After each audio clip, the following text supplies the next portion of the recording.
another glorious day, my tea sippers, and you know what time it is. I hope you have all of your crumpets together because it's time to dish tea. And you're dishing tea, darlings, with big meat. Can't wait. It's time to dish tea with big meat. It's time to dish tea with big meat. It's time to dish tea with big meat. It's time to dish tea with big meat. Darling. And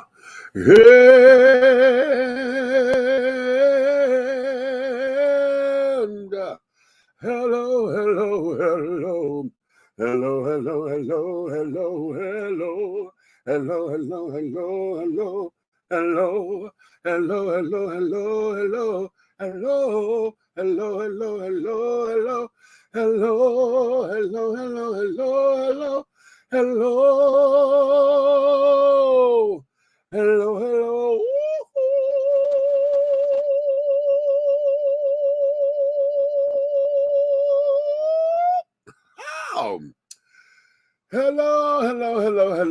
Hello there, my tea sippers, my crumpet dunkers, my tea brewers, my pot stirrers, and my tea leaf readers, and don't forget about my tea baggers. What's your tea? What's your tea? What is your tea on this day, my darlings, honey? Oh, it's another glorious day, babies. Ooh, is it a glorious day out here, honey? And I know you have all of your crumpets together, my darling, because it's time to dish tea, and you are dishing tea, darlings, with big meats, honey. Hey, what's happening? What's happening? Listen, before we get started, there are a number of children, honey, whose birthdays is today, and I know personally. Okay, number one, my goddaughter, Miss Erica Dion Dixon, otherwise known as, MC Kinesis. Okay. Today is her birthday. Then there is my partner in crime, honey. You know, he goes by Ross Silk. He's a live vocalist. Honey. His name is George Marshall, out there in Pontiac, Michigan. Then there's my baby, honey, Anthony Ramirez, honey. Today is also his birthday. And also a good friend of mine, honey. One of my Facebook friends, honey, and he got me high off of some brownies at one of his little parties, honey.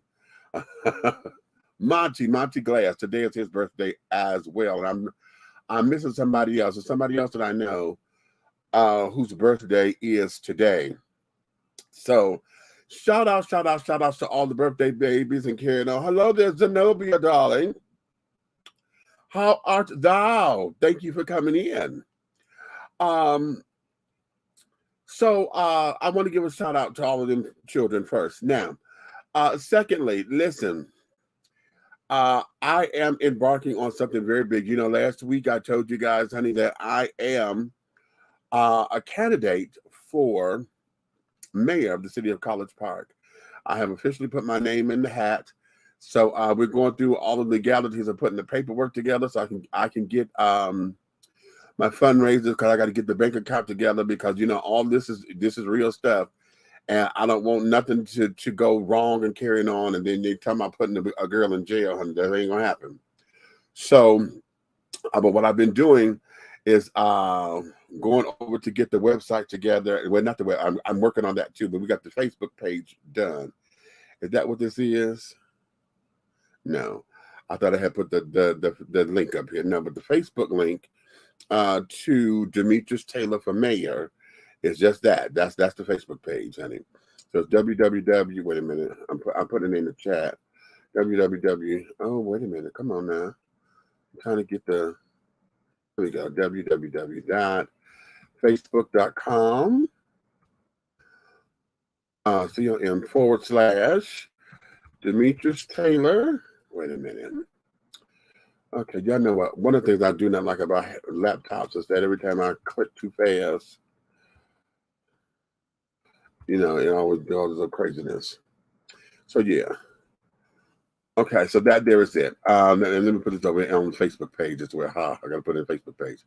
But yeah, you guys go over there, lock the page, whatever. I just created it.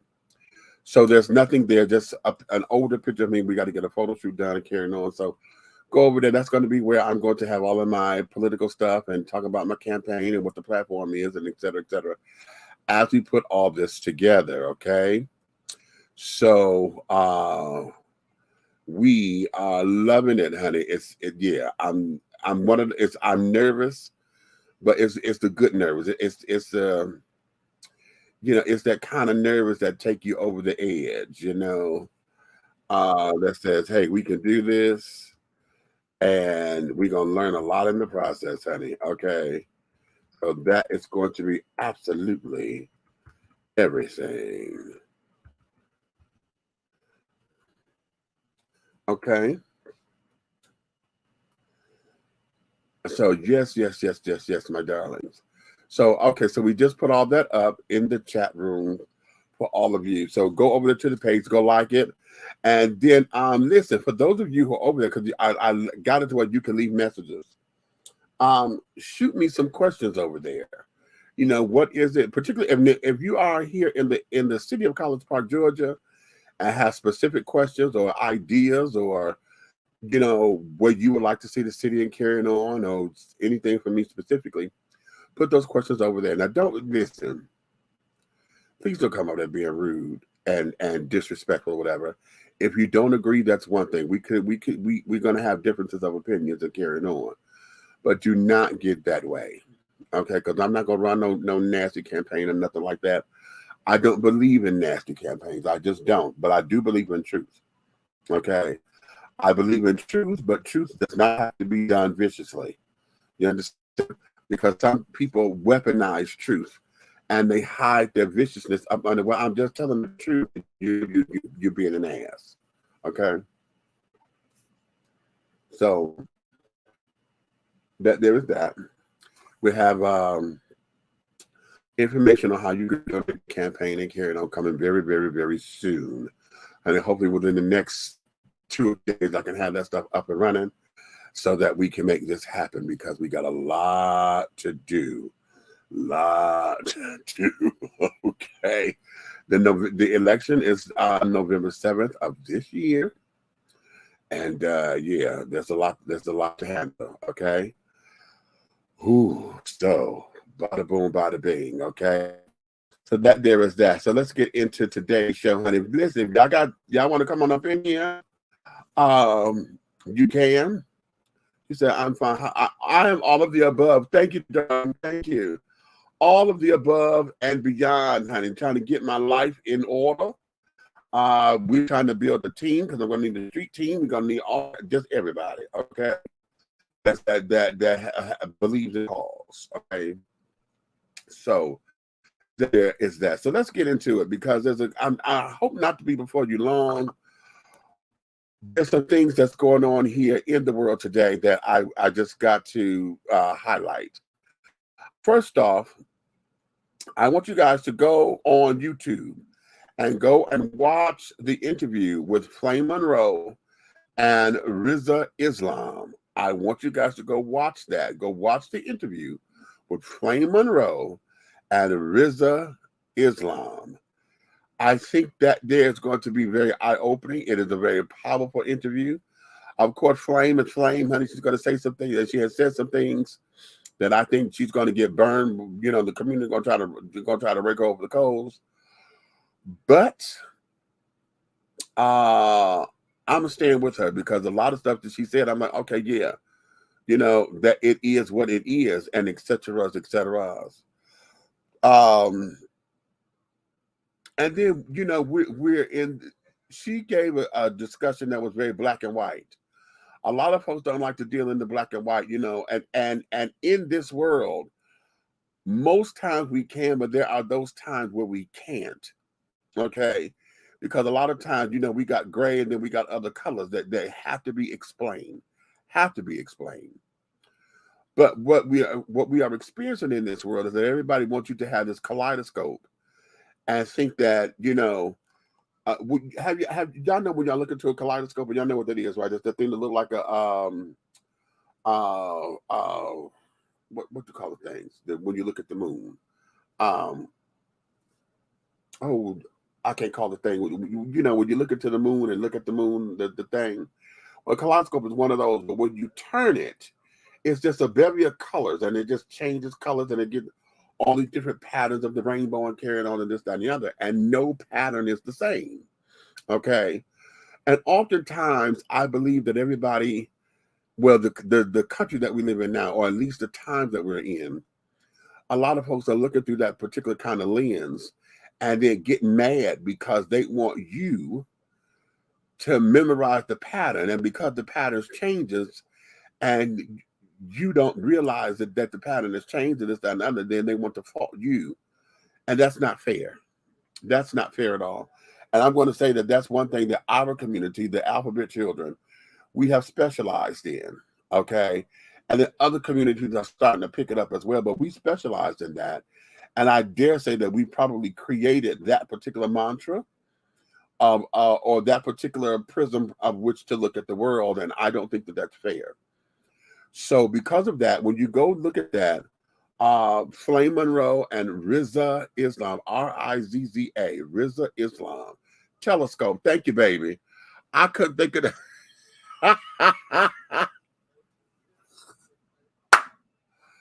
I couldn't think of that damn word to save my soul, honey. Okay, thank you, baby. Okay. I think it's unfair, and I think that we have allowed ourselves to get into this particular world, okay? And now we got to bring everything back to a happy medium, because we done went from one side, you know, of the spectrum to the whole polar opposite. And we've got to find our way back to center so that this thing makes sense, because it's not making sense a lot of times, okay? So because of that, let's look into this, okay? Now, I'm going to play a video here. Well, there's a few videos I'm going to play. I'm going to start here. No, let me start here, because I've talked about this one time before, but I'm going to go back to this, because I'm going to stay on the flame thing with that, because this is congruent with it. When you see this, tell me, what do you see?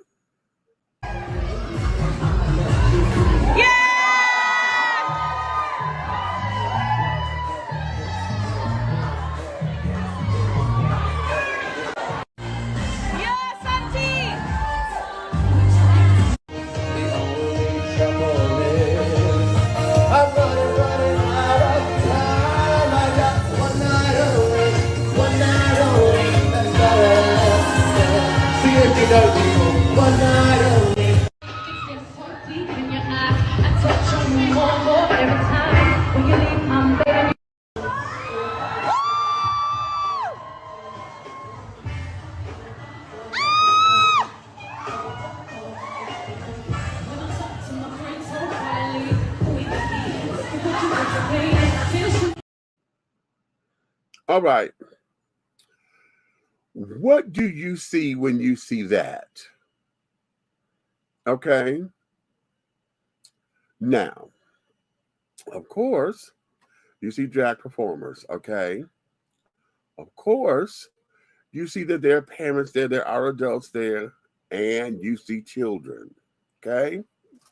Now, why did I have a problem with that, with all of that particular thing? The reason why I have a problem with that is because that says you don't know your damn audience.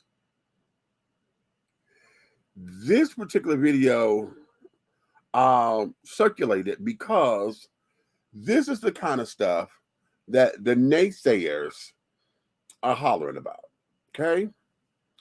You out here, your costuming is very that way, okay? Very revealing, you know, you're doing all this, you're gyrating and carrying on, you're having a full-out adult entertainment show for children, okay? Those kids did 2 cents less than a damn about all of that, okay? But at the same time, are you wrong or what? Because the parents brought the kids there, right? So where does this lie? And I think that there's multi layers here, You understand? This is the kind of stuff that the kids are talking about when they say, okay, this is dangerous to kids. I don't necessarily think that it's dangerous. What it is that it just opens up conversations that I don't think people are ready to have yet. You understand? Now, for those who say this goes against the grain or whatever, why are you mad at parents who take their kids there? If they choose to expose their children to this kind of entertainment and carrying on, why is the world upset about it? Why is it that you're picketing and this, that, and the other, and all of this little jazz? Why is it that you are picketing and carrying on this kind of behavior? Okay? What says to you that you need to stand out here with signs and this, that, and the other to picket and to riot? And now Florida, and I'm sure other states are going to try to copycat that, to where they're going to set aside laws to try to ban these kinds of performances and this, that, and the other. Why have we gotten to this particular point where drag performers are the enemy? Huh? Why have we gotten there? I wondered. Let's go here. Check this out. I'm an EMT. I came here to help people, not get the shit beat out of me. I have 2 other fucking buddies now. No, they put on a car. Where's your car? Get the fuck out of here. Get the fuck out of here. Fuck you people.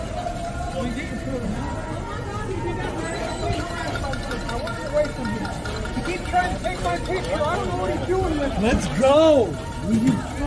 Yeah, get the fuck out of here. Get the fuck out of here. Get out of here. Go home. Not welcome to New York. We don't like Proud Boy Walking.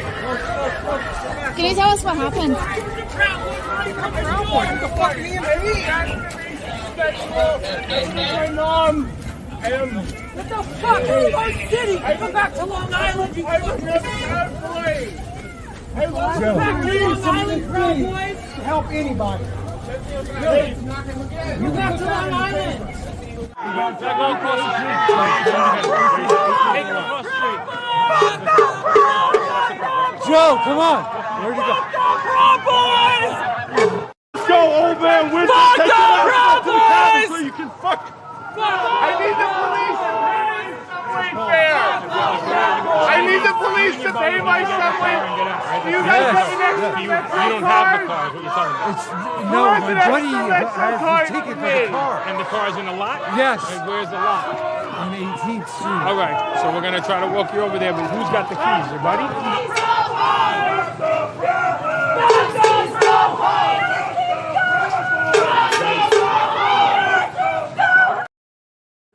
All right, and we are back. Now, you see what's going on there? Now, I don't know exactly what day that was. This was just recent, within the last couple of weeks or so. It was in a few days. That's in New York City.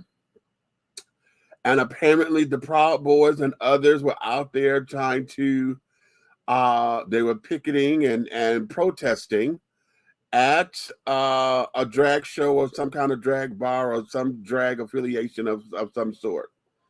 And they were protesting the whole idea of drag and this, that, and the other. And one guy got hit. You heard him say, honey, he came here to try to help people. The question is, which people are you helping? Are you trying to help with them saying this is against the law or whatever you're trying to do, or whatever that was, okay? The question is, why has this become such an issue? For those of you who disagree with it, I want to hear from you as well. Don't be scared. Just be respectful, okay? Come on in and let's talk. Put it in the comments or whatever, because I want to hear what it is that you have to say about why you think that this kind of entertainment needs to be banned, because everything about the world is drag. RuPaul says it best, honey. First you're born. Everything else is drag, honey, because we come in here naked. Everything else is drag. Okay, how we look, how we present ourselves and carrying on. The Proud Boys have also been in other places where they have picketed libraries and carried on. You know, Christian sets and all the evangelicals have gone and tell folks, you know, how demonic they are for exposing their children to this. And I'm still trying to understand, why is it that a person has to be demonic to open their world up, to their children's world up to everything? Because One of the things about life is that you have to teach your children that there's a lot that goes on, right? So when we open up the world and culturize our children, okay, that's what we used to call it back in the day. When kids got to experience different kinds of things, we would give them culture. We would let them experience the world, honey, on terms. And if I'm there as the parent, I can help shape, mold, and guide what that teaching is going to be, right? So why is it that we're having a problem with that? What about all of this is supposed to be so upsetting to the American family? Huh?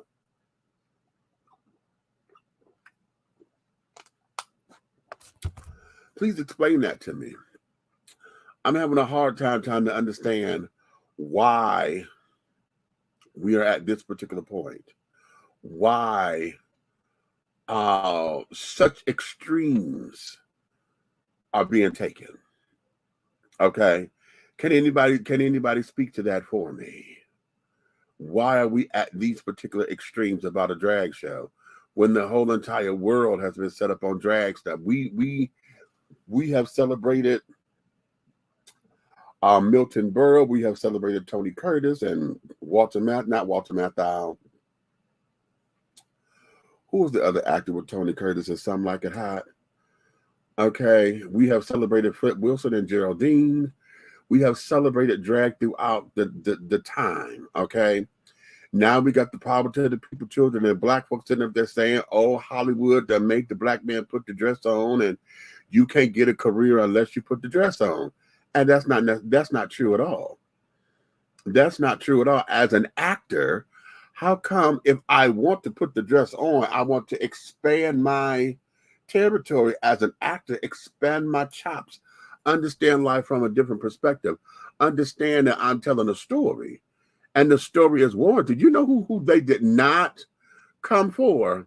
And that's Antonio Fargas. I interviewed Antonio a while ago, and I asked him about those particular roles, because as a heterosexual man, honey, he's played gay roles, he's played trans roles on several occasions. Okay. And so his whole thing was, as an actor, I wanted to give those particular stories legitimacy. I wanted to be the one to sit down and to tell that story without it becoming a farce, without it becoming, reckless endangerment. I wanted to make sure that I gave the character justice, because this was somebody's story being told. Even though it was fictionalized, we understand that this is a story being told, and this particular community had to be represented. And this is long before the idea of having representation was common talk. You understand? It wasn't part of the lexicon. And so no one has come for Antonio Fargas. And for those who don't know who that is, if y'all of a certain age, honey, y'all will remember him, honey, as the original Huggy Bear from Starsky and Hutch. Okay. Or for those of you who may be a little up to date, a little younger, he was Fly Guy. They got the old pimp that got out of jail with the fish, with the goldfish in his shoes. And I'm gonna get you, sucker. Yeah, that's Antonio Fargas. Okay. I'm sorry, that Fly Guy, when he got out of jail in that time warp, honey, was just everything. He thought he was coming out to the scene, had to step it on, getting his fly on, honey, and look like a clown.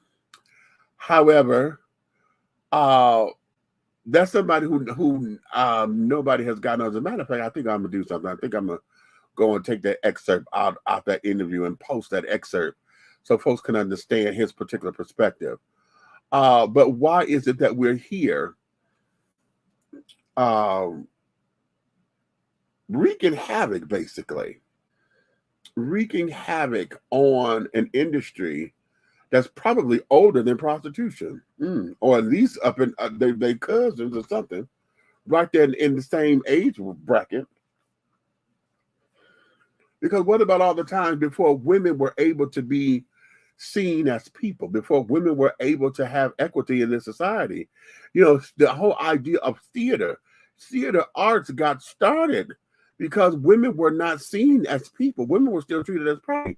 So a lot of the roles and stuff, female roles, were done by the men. The men got up in the paint and in the hair and costume and carrying on, and they portrayed all the roles in the plays.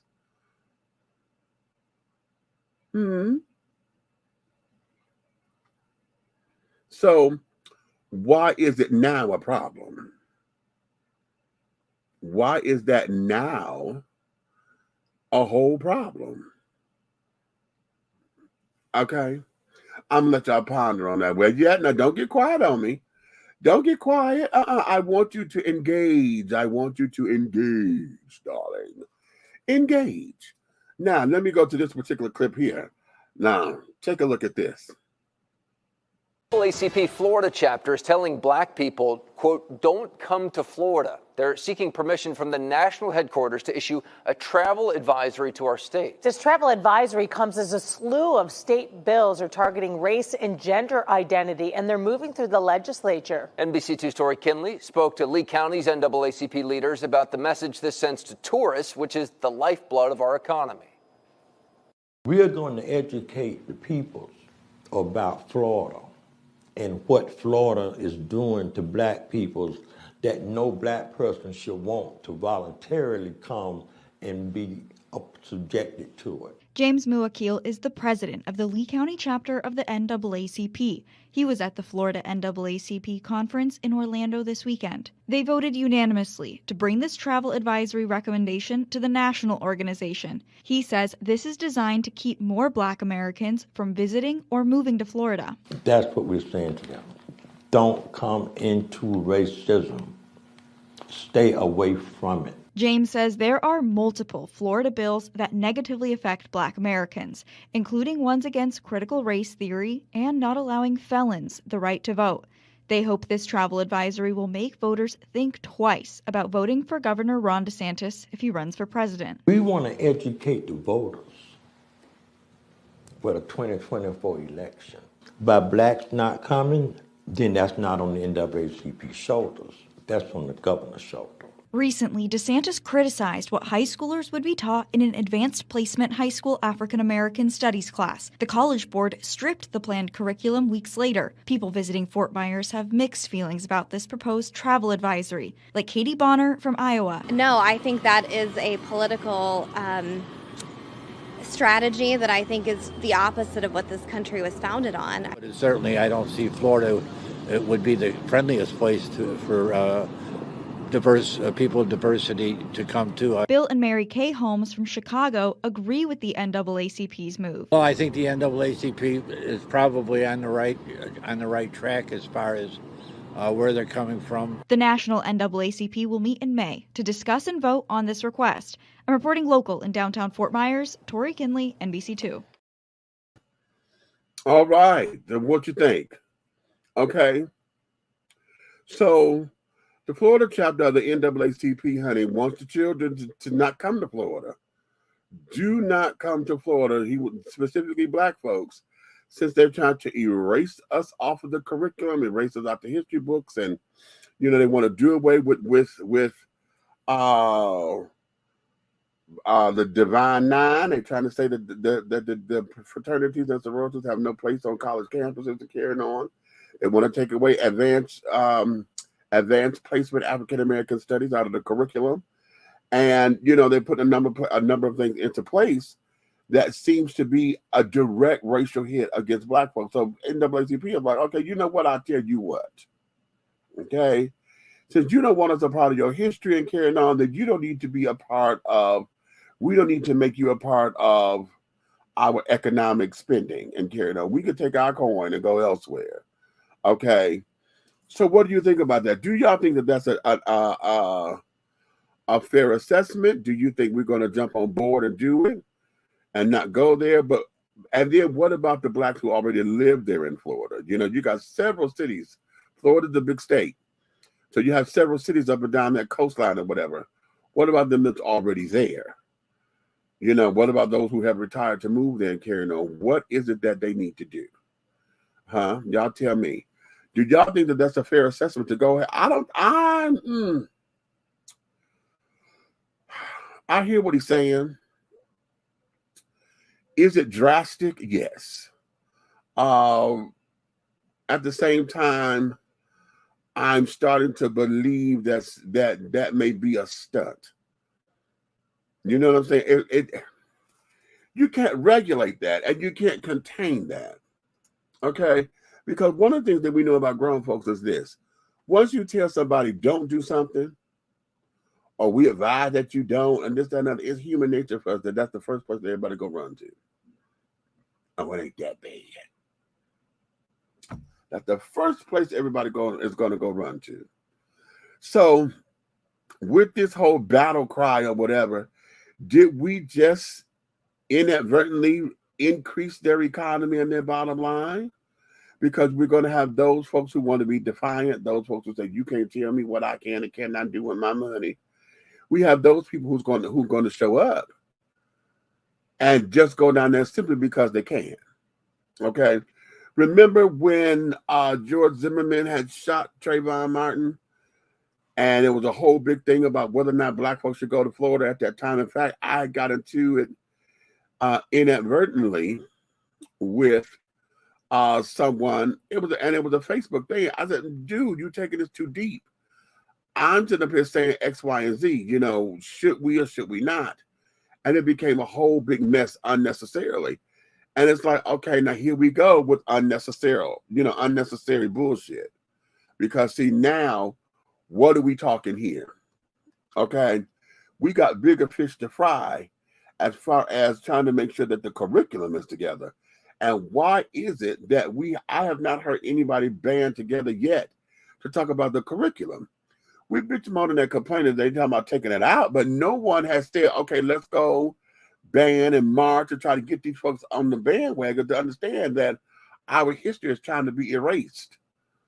Okay, they don't want to tell the truth about what we as blacks have gone through in this country because they don't want white folks to become uncomfortable.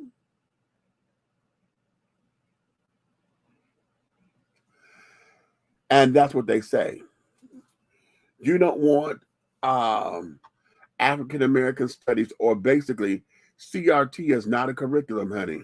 Not on anybody's primary educational level. Critical race thinking, honey, is on a college level, okay? And that's still an elective course from what I'm understanding. So not everybody have to take it. But they are pushing this as if this is saying that this is the curriculum now. And that's not what it is. It's not even a curriculum at all. But yet we have got so many people all up in arms because you don't want little 6-year and 7-year-old, Condoleezza Rice said this, and I'm still evil with after that. You don't want those 6 and 7-year-olds going to school and having to feel uncomfortable to hear these harsh things about our history carried on. But then the question became, now those 6 and 7-year-old Susie or John Beauregard, okay, you don't want them to feel uncomfortable. But if the shoe were on the other foot, and we got to talk about the crack epidemic, and we got to talk about the beatings and the lynchings that carried on, and we got to sit up here and talk about how black folks were burned at the stake and how black folks were sitting up there on these chains that carried on, you don't think that our children are going to feel uncomfortable? Or is that part of the lexicon because we've gone through it and you're expecting us to understand? But because this is new for white folks or whatever, we don't want them to be uncomfortable. Tell me what that makes sense. Okay? Somebody up in here, tell me where any part of that makes sense. You understand? But we're so busy talking about that. Or you say that this is all about racism, so don't come to Florida. You know, y'all want to put a campaign together. That's the local chapter. And he's about to take that to the national chapter so that the national chapter, if they agree, they'll probably get behind it. And then make this a national chapter of the NAACP to say, boycott Florida or don't go to Florida. Really? Okay. Okay.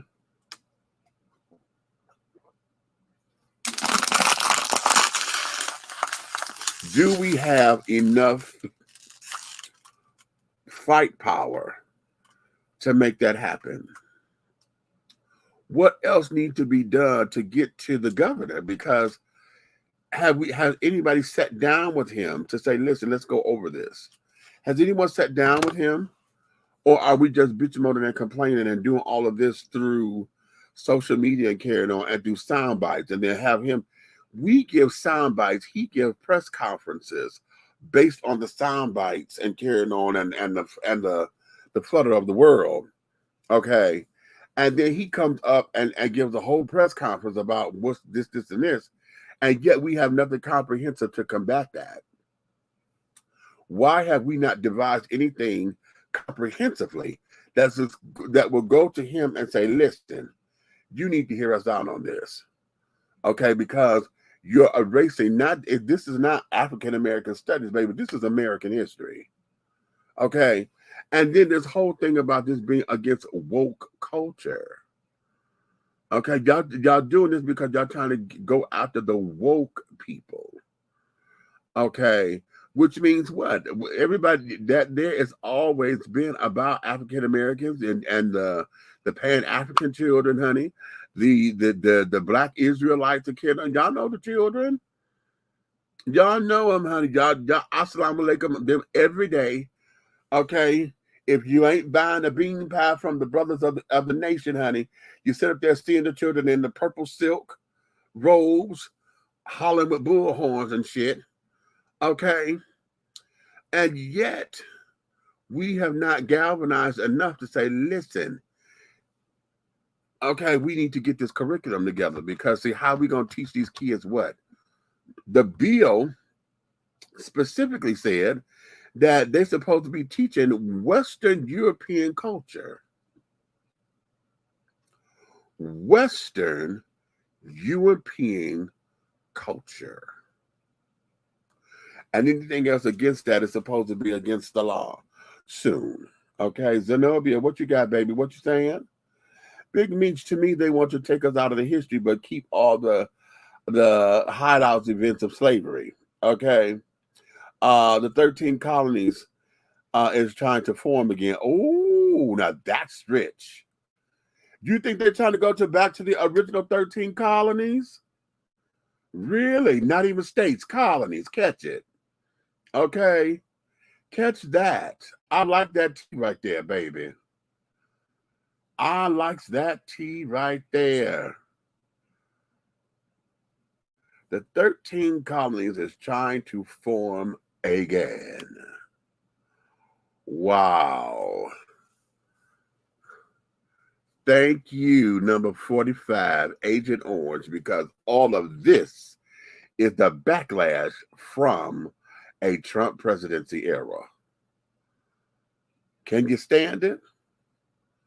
I like that. The 13 colonies are trying to form again. Interesting. Very, very, very, very interesting. Wow. Let me sit. That's all. That's all up in here. Okay. That's very interesting. That's very interesting. Wow. Wow. Wow. Girl, that just blew my mind. Okay. That there just blew my mind. Wow. Let's kind of unpack that just a little bit, because see, with the original 13 colonies, honey, that there was the settlers. See, the settlers came and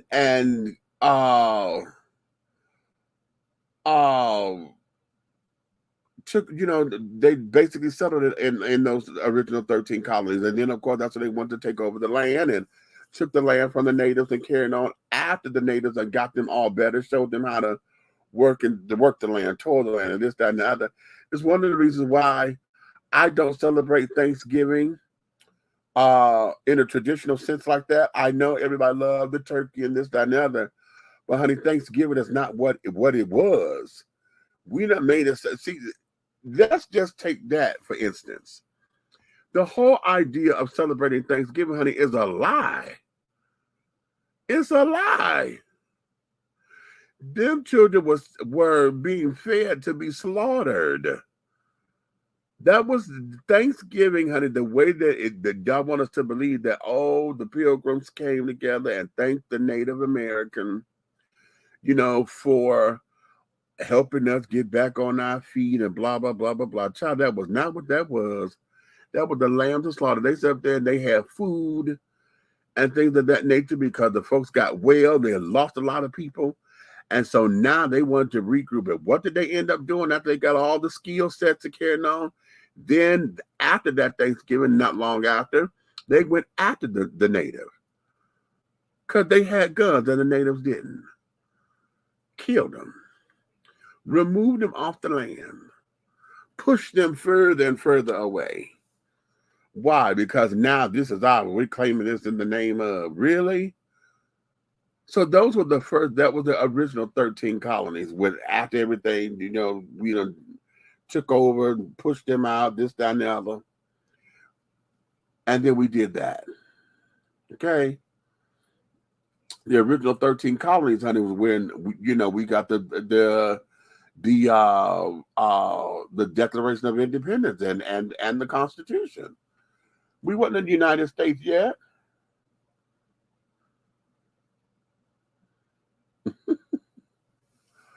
Hot damn. What'd you say? Look at all the states that's against CRT being taught in the school. Yeah. These southern states are trying so hard to write us off any form and fashion. Yeah, this is true.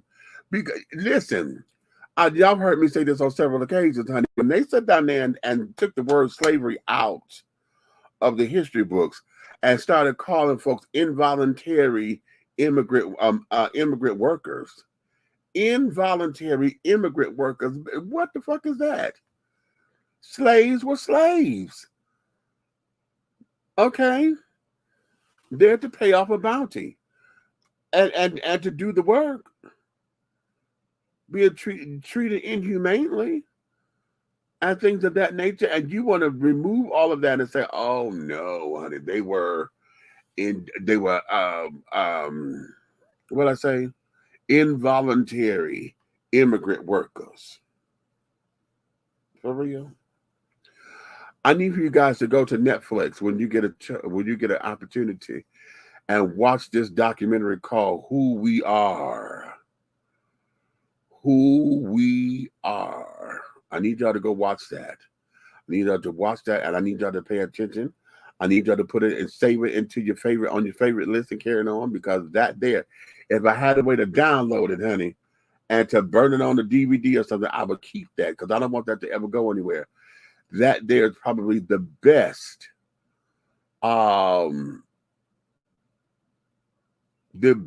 documentary on racism and how it has affected us in this country. Oh my God. The way how that's put together is very, very, very, very that way. And I want you guys to go and to check that out, okay? But yeah. No, baby.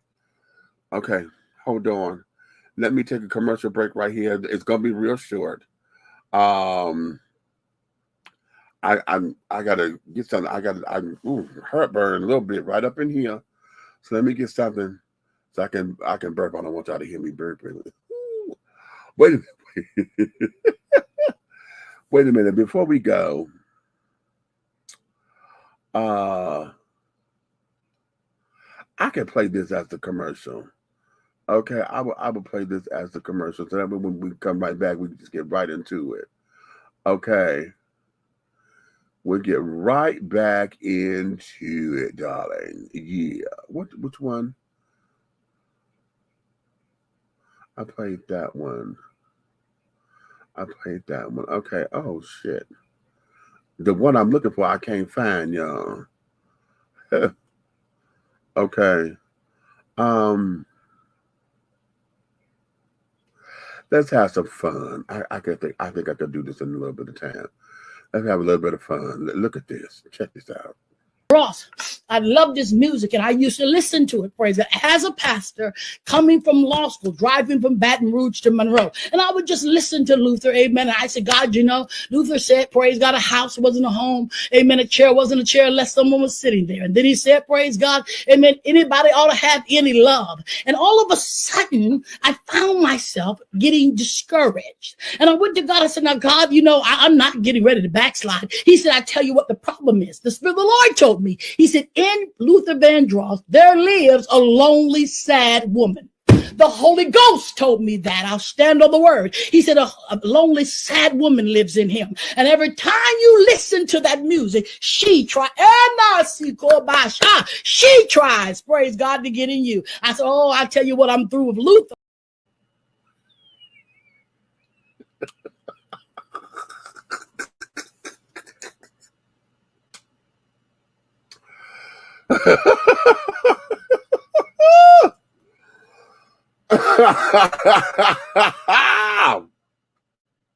Baby, listen.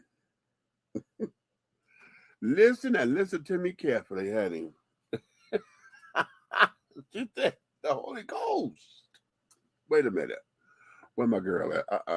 Where my girl? Where my girl? Where my girl?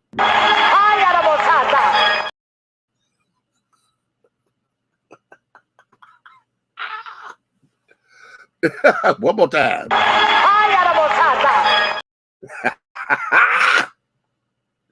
Okay.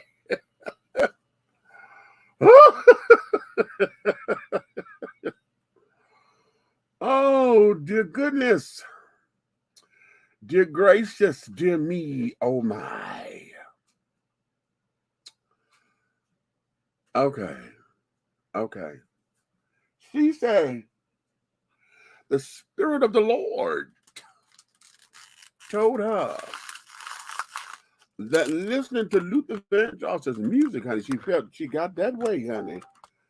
You know, she felt, you know, she didn't want to backslide, you know, and carrying on because she was listening to this music. But the Spirit of the Lord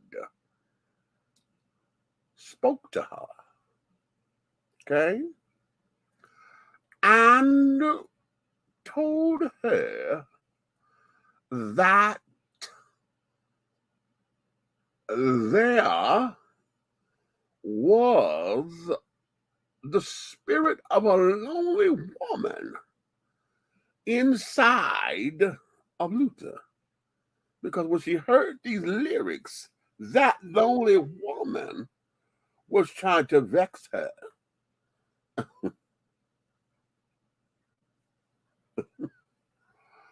See what I mean? Now, I'm not going to say that the Lord didn't tell her that, because I'm not going to be that bold and arrogant to say I know everything that God says and does, right? Mm-mm. But what I am going to say is that touched me, honey. That touched me on so many levels, because I don't know if she's trying to say, or she was trying to call Luther out as being a queen.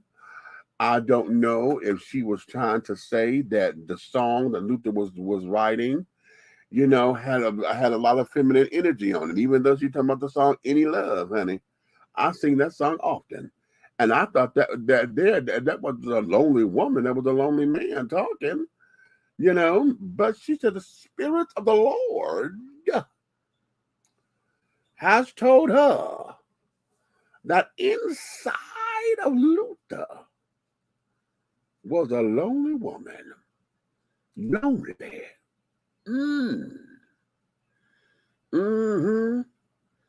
And that was the Spirit trying to attach itself to her.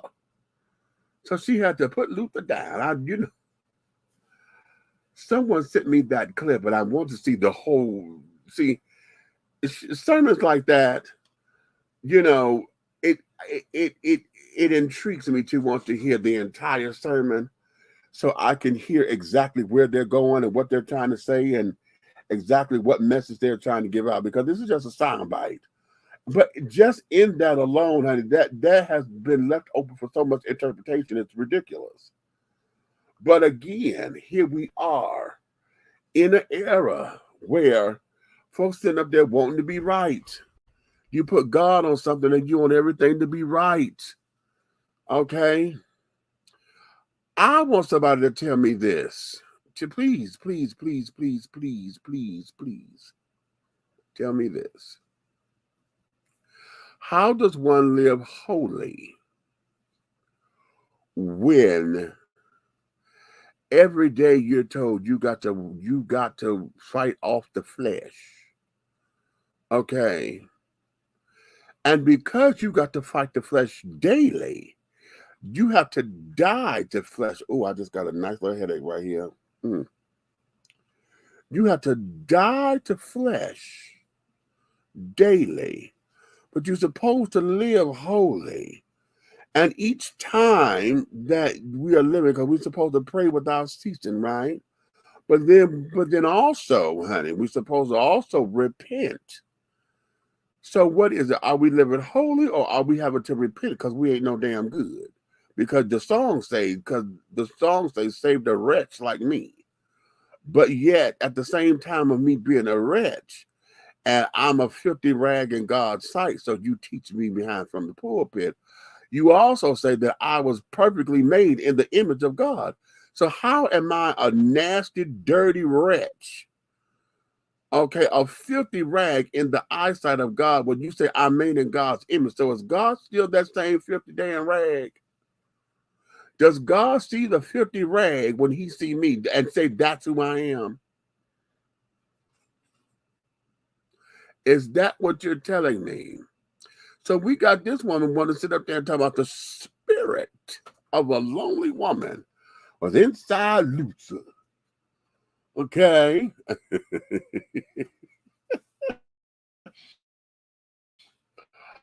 Okay. Okay. He does that all the time when I'm on this damn radio. I mean, on the show. Well, I got gifts now, so I got to be good. But now the spirit of the lonely woman, honey, is inside Luther. And it resonated with her. So she didn't want to backslide. So she had to put the music down. So here's the question, and I'm going to ask everybody, and I'm going to take the religious part out of it. Whenever you see something that's no good for you, no good to you, no good about you, you know, and carrying on, do you know how to put it down? Because I think that's the bigger lesson, learning how to walk away from something that serves you no purpose. Now, in this case, she's talking about Luther's song and carrying on because she loved the music and blah, blah, yakety. But on a bigger scale, let me take this out of the religious context and put it on a much larger scale. When we're talking about our peace, our health, our wealth, you know, when we find ourselves in situations that become overwhelming, do we know how to pull out? When we know that this is no longer serving me, do we know how to escape? Do we have an escape plan? You know, and that includes marriages, because a lot of us won't get divorced because, you know, that religion tell you, oh, well, they say till death do us part. But all the time, deaths are not always a physical death. Sometimes, honey, the relationship died because neither one of you are feeding it. And if it's dead, honey, then what's the point? Because now you're carrying around dead weight, which means that you are just there to be there, honey. Call it aggravation and misery. So what does that mean? What does that do for the self-esteem? Okay, what does it do? All right. And then we got to sort out emotions because you really love them and this, that, and the other. A lot of us are you in love with the person or are you in love with that person's potential?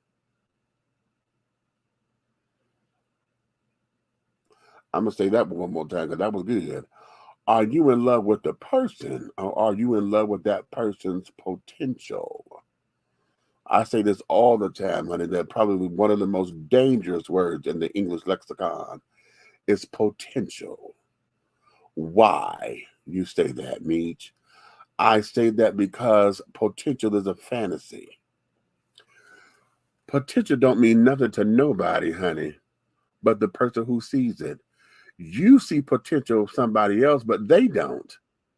And oftentimes we try to push them, guide them into that direction, thinking that if they do that because that's where their passion lies, they would be okay. I've said this before, but no, sweetie, we can't sit down there and make anybody live up to their potential. What is that? Especially when they don't see it. If they don't see it as something that's an asset to them, how are we pushing them in that direction to make it make sense?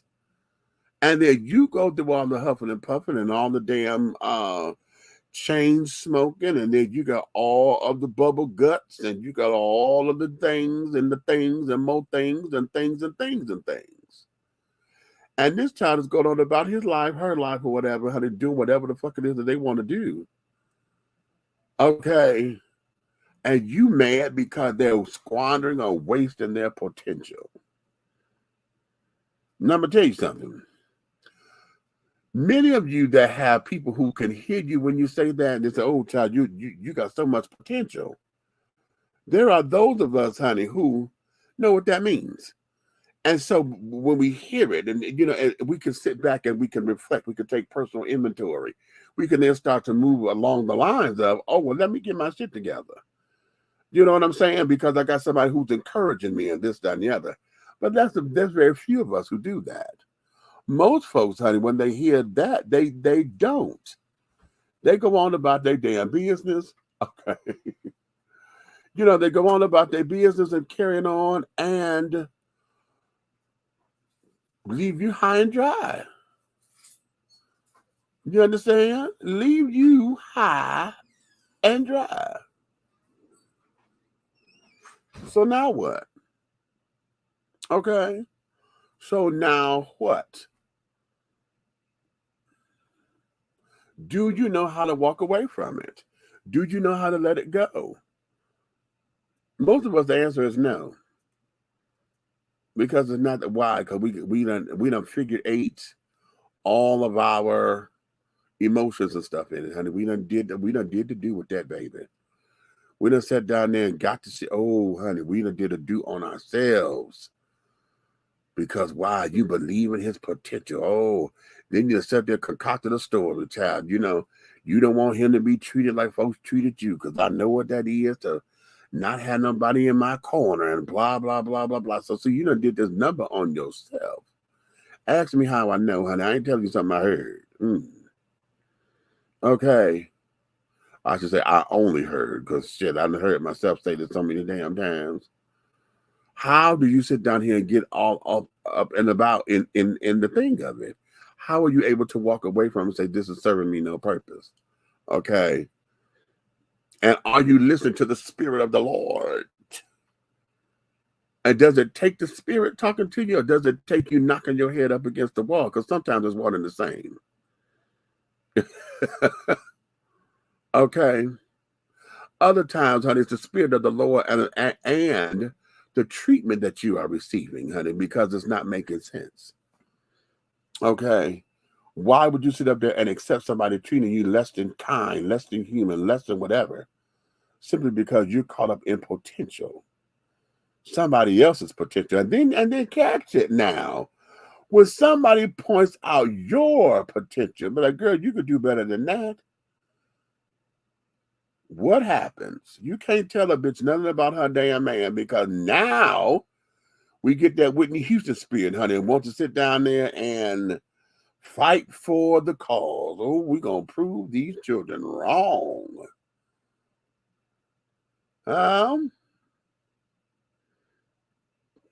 So then we end up taking ourselves through yet again. How do we do that? How do we break free? All right. I'm just asking, children. I'm just asking. Y'all got quiet. Y'all done got real quiet. Y'all done got quiet. Y'all done got quiet. But here, let me let you laugh. We're gonna move on. Let me make you laugh. Let me make you laugh. I don't hate gay people at all. I respect the shit out of you. Well, not all of you. I'm not that fond of these newer gays. Too sensitive, too brittle. Those aren't the gays I grew up with. I miss them old school gays, nigga. Them Stonewall niggas, them the ones that I respect.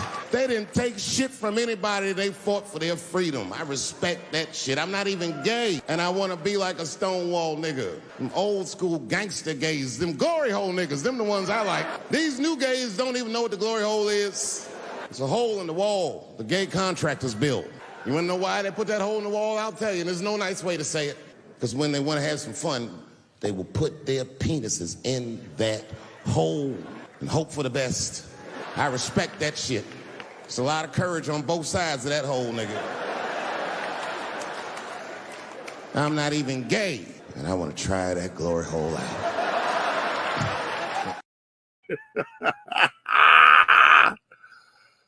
Okay, that's old Dave Chappelle. Okay. Giving us his little 411 on the damn do I did. Okay, so no, I missed this, Tsunami, when you said that I'll watch it over the weekend. Please do. Who we are. Catch that. Okay. So just a little Dave to give you a little comment or whatever, you know, talking about the old days of the children. Okay, the children. And now I'm the tail end of that era, honey. My generation is the last generation that knows all about all that kind of jazz, okay? And you talking about I came out at 16. Okay, so that's 1986, okay? So when I came out, finally, I had my first boyfriend when I was 12, though.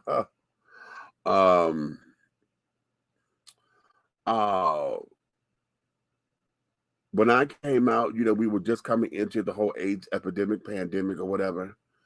And it was a scary time, honey. It was a scary, scary, scary, scary time.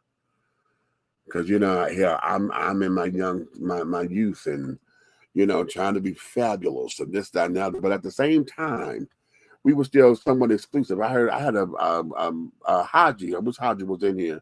Because he says this all the time, honey. Gays need to go back to those days of being exclusive because now we don't let anybody in the damn thing. But we were exclusive because we were closeted. Okay, closeted. DL wasn't a term back then, honey. Either you fucked around or you was in the closet. Okay, nobody knew, you know, et cetera, et cetera. And what we call them, you know, the midnight boys. You know, the 2 o'clock in the morning, honey, boys, because.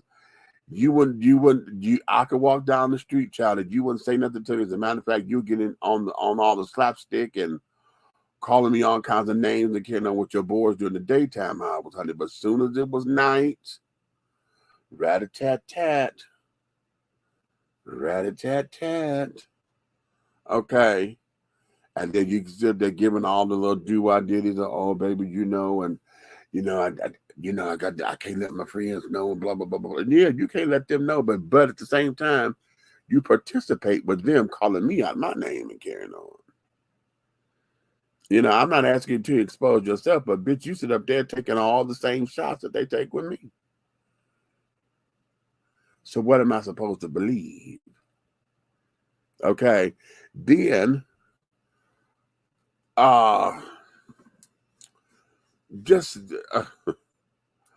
the whole idea of us being able to stand up for ourselves, I think most of the time, a lot of us who were closeted or whatever, you know, we still had, those are the masculine ones, okay? The most masculine, straight acting, straight appearing. But then the queens, honey, and the butch queens, honey, we were always the ones that had to deal with the trouble because y'all hear me say this a lot too, that there is something where you can point out and say, oh, that's what gay is. You know, and everybody always thinks that everybody wants to be a woman. No. I think I know I've said this with you guys before, that I was working at an adult bookstore, as a matter of fact, and I had one of my coworkers that said, "Oh, honey, she was so innocent," and she said this to me so that way, child, it threw me. She says, "Okay, so you're gay?" I said, "Yes, I am, honey. Card carrying member." She said, "Oh, okay. So when you gonna have your surgery?"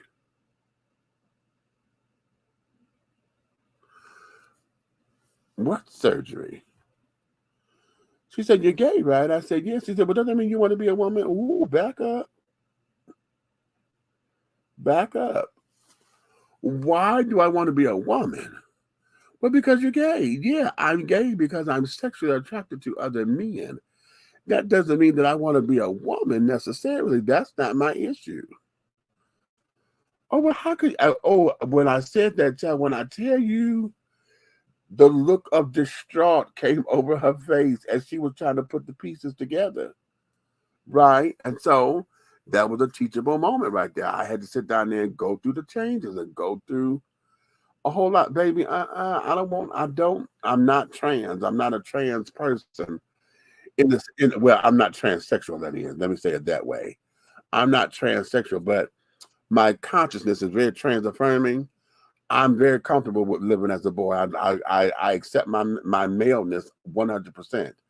But I like to express myself in the feminine because my life dictated that masculinity and maleness was a weapon against me, even by my own father. Okay, that was always a weapon against me. So I had to learn how to be the man that I am.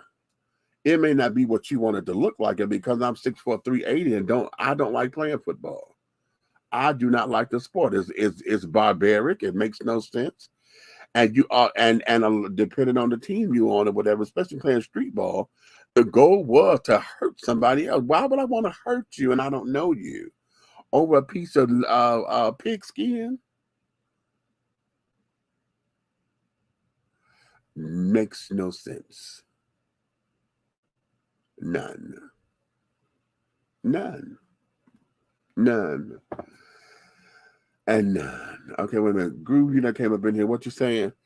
You give up on he has the potential to be when he continuously shows you he's no good. Exactly. No goals, no dreams. Just want to bitch and complain and wants to do nothing. Then you give up on the potential anything. Okay, say that. Okay. I think everybody needs to go back to being exclusive because look what's going on now. That's just me. Well, I feel you on that, Groove. I feel you on that because in some regards, I would say I agree in some cases of that. Yeah. And right now, trying to articulate my thing is about to do me. I have not had any liquor, y'all, but I'm my body still needs to catch up on sleep. And that not right there, even though I'm talking, it made my eyes stick. And so, yeah, that means I'm going to shut this down for now because I don't want to have the embarrassment of falling asleep on y'all. And I'm able to do that because I have sleep apnea. But at the same time, honey, let me let you guys know, I got Donut Factory duties tomorrow. So we won't be in the full format. What you get is a Big Meats moment, honey. So listen out for it when it posts and carry on. If you're new to the page, honey, I encourage you to go and look at some of the old shows, honey, right there on YouTube. Go to the YouTube page, which is www.youtube.com/Big Meech 1, BIGMEACH, and then the number 1. Y'all see it right here in my cash app with the Big Meech 7109. That's how you spell Meech, and then put the number 1, Big Meech 1, and that should get you into what you're trying to see or possibly download or whatever. Okay.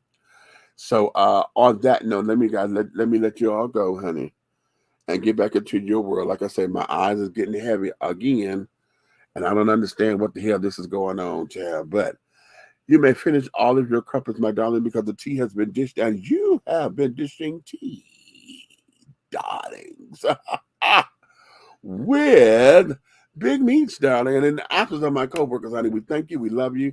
If you love me, honey, tell a friend, honey. But if you hate me, you could tell all of your motherfucking enemies, honey.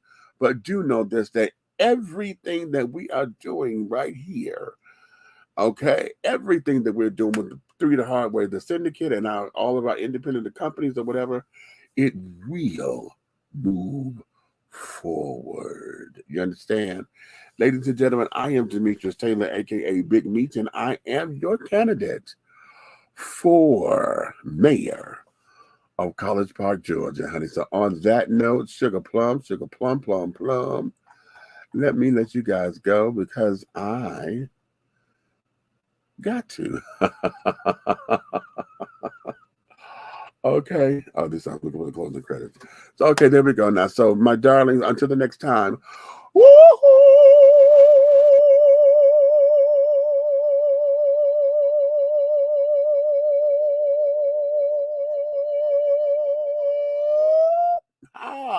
And woo, scene, honey.